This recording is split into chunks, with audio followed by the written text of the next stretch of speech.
یہ آپ امام الانبیاء محمد الرسول اللہ صلی اللہ تعالی علیہ وسلم مدینہ منورہ پہنچتے ہیں.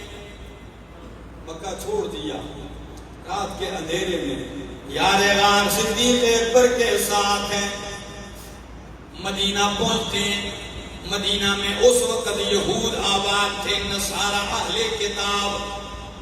یہود و نصارہ یہ دو بہت بڑے مذہبی قبیلے تھے، یہودی اور نصارہ، یہ آباد تھے. نبی علیہ السلام پہنچے، انصار مدینہ نے استقبال کیا. خبر پورے مدینہ میں پھیل گئی کہ مکہ سے امام الانبیاء تشریف لا چکے ہیں. تو یہود کے بہت بڑے عالم ہیں عبداللہ بن سلام. کیا نام ہے؟ عبداللہ بن سلام. یہ یہود کے بہت بڑے عالم ہیں تورات کے. کہتے ہیں میں کھجوروں کے باغ میں کام کر رہا تھا، اتنے میں کسی نے آ کے خبر دی کہ مکے سے کوئی پیغمبر آئے ہیں. سارے انصار ان کے ارد گرد جمع ہیں، بڑا ہجوم ہے. عبداللہ بن سلام کہتے ہیں میں نے کہا یہی تو موقع ہے جا کے دیکھنے کا کہ آیا تورات میں جن آخری پیغمبر کی نشانیاں بتلائی ہیں یہ وہی پیغمبر ہیں کہ نہیں ہے.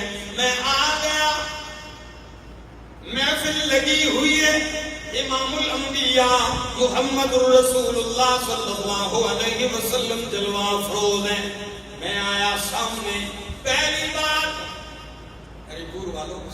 پہلی بات عبداللہ بن سلام کہتے ہیں میں نے تورات کا وہ سارا نقشہ ذہن میں بٹھایا ہوا ہے، میں نے آخری پیغمبر کی وہ ساری نشانیاں ذہن میں بٹھائی ہیں. میری سوچ ایک طرف ہے، لیکن جیسے آیا اور میں نے آپ کے چہرہ انور پہ نظر ڈالی تو اللہ کی قسم ہے سارا کچھ بھول گیا. دل نے کہا آذل وجہ لیس بوجہ کذاب.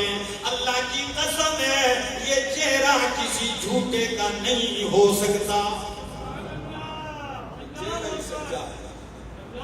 آذل وجہ لیس بوجہ کذاب، یہ جھوٹے کا چہرہ نہیں ہو سکتا. یہ چہرہ ہی بتلا رہا ہے کہ یہ سچے ہیں. آگے سننا چاہیں گے؟ ذرا دیکھیے ایمان تازہ کیجیے. فرماتے ہیں قریب آیا تو جو آپ کی تعلیمات میرے ذہن میں آئیں، سب سے پہلی بات جو میں نے نبی کریم علیہ السلام سے سنی، عجیب اتفاق ہے، عجیب اتفاق ہے. کہتے ہیں میں نے آپ کی تقریر کا جو پہلا جملہ پہلا فرمان پیغمبر سنا وہ یہ تھا.